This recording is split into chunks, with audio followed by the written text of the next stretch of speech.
I've only got a couple of slides left here, and we're going to be wrapping things up. But what I want to do is just give you some examples of what we've been talking about here, just because, it's one thing to just talk about a bunch of theory, but it's always helpful to actually see it implemented, right? Your open rate is one of the most critical factors in determining really the success of what you've been doing. Even if you don't have a big list, you can tell by your open rate if you're doing the job right.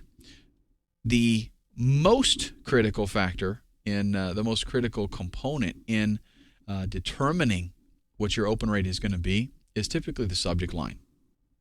Most people are going to make the decision whether or not to open your email based on what the subject line is.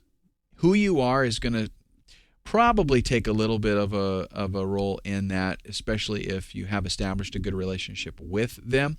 But subject line is going to be the main determining factor. You don't want to use lame shockers like I talked about a while ago, at least not frequently. It's okay every once in a while, put something like man admitted to hospital for guitar playing induced finger bleeding, something cuckoo and crazy like that. Or something just outlandish. You've all seen those subject lines that it looks wild and crazy, and then you open the email, and maybe it's not even something that has to do with what it is they're talking about. If you do that, you're just going to be perceived in their eyes as a liar, as dishonest, as using unethical sales tactics, all things that we don't want to establish in our relationship, right? Those are not the kinds of things that you look for in a best friend. So you want to be honest in what you relay to them and in how you get their attention. What I have found is really you want to know what it is that they're really looking for, and if you can provide that, that gets their attention. So a headline like this: these are the exact steps I use to blank. These are the exact steps I use to double my guitar playing speed. These are the exact steps that I use to take a trophy buck every year. So if you can relate to them, I know what your need is and I have the solution, the subject line has done its job. It's going to get open. The open rate, incidentally, is referring to if I send out 1,000 emails and 200 of those emails get opened, then I have a 20% open rate. It is not at all uncommon to get 40 to 60%, depending on your niche and what you're actually doing. Like for a newsletter, you should be able to get 60% open rate typically. For something where you're selling stuff, 40% is not at all unheard of. That's what you should be shooting for. If you're getting, like a 10% open rate, that's bad. That means people are not paying attention to you. Here's another example. $3,233 in just 48 hours. Let me show you. Again, speaking right to the point. Just show them what it is that they want and that you have the solution. That's all you got to do. Here's an example email. The fastest way to playing guitar. That could be my subject line. Listen, first name fix. And of course, if you're not I better explain this just in case you're not familiar with an autoresponder. That is a placeholder. So I put that with AWeber anyhow, right? That's a placeholder for their first name. And the fixed part, just make sure that it'll capitalize their first name if they didn't enter it in capital. So if their name was Matt, then when this goes out to them, it would say, listen, Matt. And that happens automatically. It's nothing that you have to do. As long as you put in first name fix, it's going to pop in their name.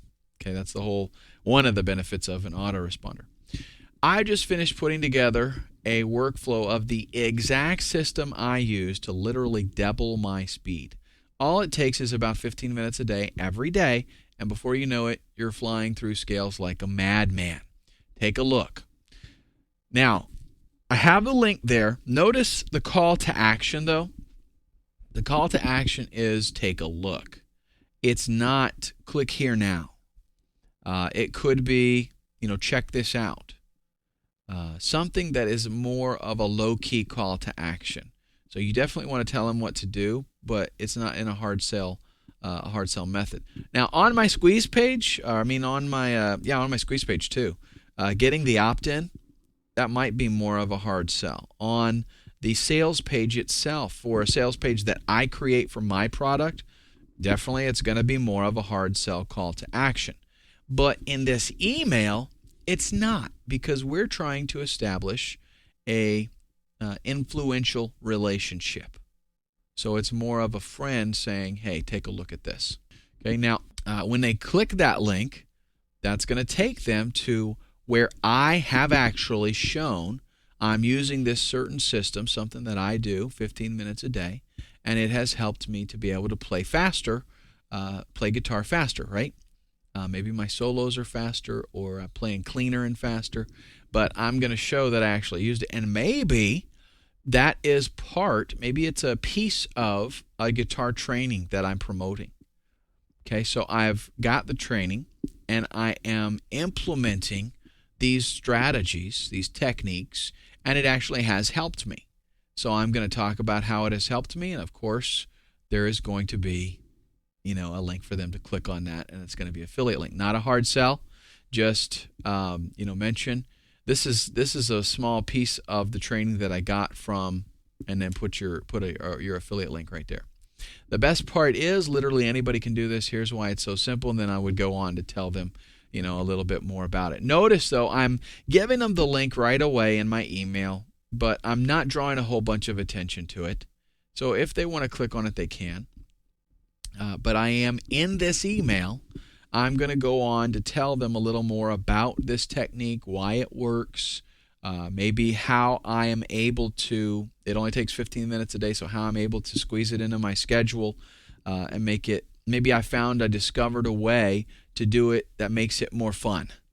Okay, to do it that makes it, it's not just practicing scales and I get bored with it, but it's something that I have come up with that makes it more tolerable to sit there and practice for 15 minutes, because everybody wants instant results, right? Nobody wants to practice, but everybody wants to play the solo, right? So if you can do that in a way to help them out, again, not be self-serving, not come across as a hard sell, but truly, come across as somebody who cares. I care. I want to help you. I want to build a relationship with you. You do that, and my friend, listen, you will build a big list. And again, size is not the critical thing here. The amount of influence that you have on that list, that is the most important. But of course, if you can start now, build up that influence, and then when you do promote something, you have, what if now you have 500 people, but in the next year, what if you got 50,000 people that you actually do influence? The difference is night and day. I told you earlier on in this training how that I launched a product, right? I launched a website, and I had one affiliate that had 50,000 people. They made like a dozen sales. I had another affiliate that had 20,000 people and made 125 sales. Why? Because of the influence that they had on the list. That is the sole reason. And in order to get that, you follow the strategies that we've looked at in this course, and it's a formula that will work. If you've already got a list right now, I highly suggest that you go through your autoresponder sequence and you actually reevaluate everything that you're doing. Start over, essentially. Go in there, rewrite the welcome message. Make sure that it introduces you, your personality, that it sells you as an individual and who you are and what you've been through and what you're able to do for them. Sell you. And then follow the steps. Let me pull up the slides so we can get it right in front of you. Sell you in the first message. Then you give them helpful information. Inspire them. me get all of these up here for you. And remember, this is the sequence. This is what an effective campaign is, the magic formula, essentially, to an effective campaign. You follow this, reevaluate your list, and implement these strategies. Will it require some work? Yes. Will it require you going out there and creating maybe some videos to help people out? Yeah, it sure will. But if you're not willing to put forth a little bit of effort and build a business, then, my friend, nothing that I tell you is going to actually help you, because there is no magic button to just push and all of a sudden you're a success and make money. The thing that's going to separate you and the other marketers out there is a willingness to actually get out there and get your hands dirty and do some stuff. Okay, the big gurus. Okay, listen, we don't just sit around and do nothing and get a big list. Doesn't happen. Let me tell you, I'm telling you from personal experience here, the only way that you're going to be successful is by you actually working. Now, the work, is it hard work? Would I rather do what I do than, stand at an assembly line putting parts together for, GM or somebody? Yeah, I'd rather do what I do. And is it work? Well, I hardly call it work because I'm dealing with something that I like. Remember what I told you about being passionate about what you're doing? If you have picked a niche that you're passionate about, you're going to be happy doing it. You're going to be happy working with it.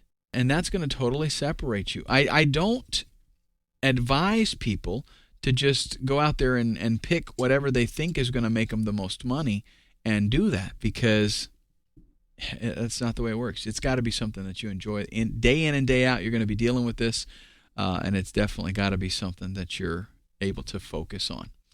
Okay, thank you very much for watching this course, and I know in my heart of hearts, if you will implement the strategies here, you will be building a big and influential list that's going to get you the kind of results that you need.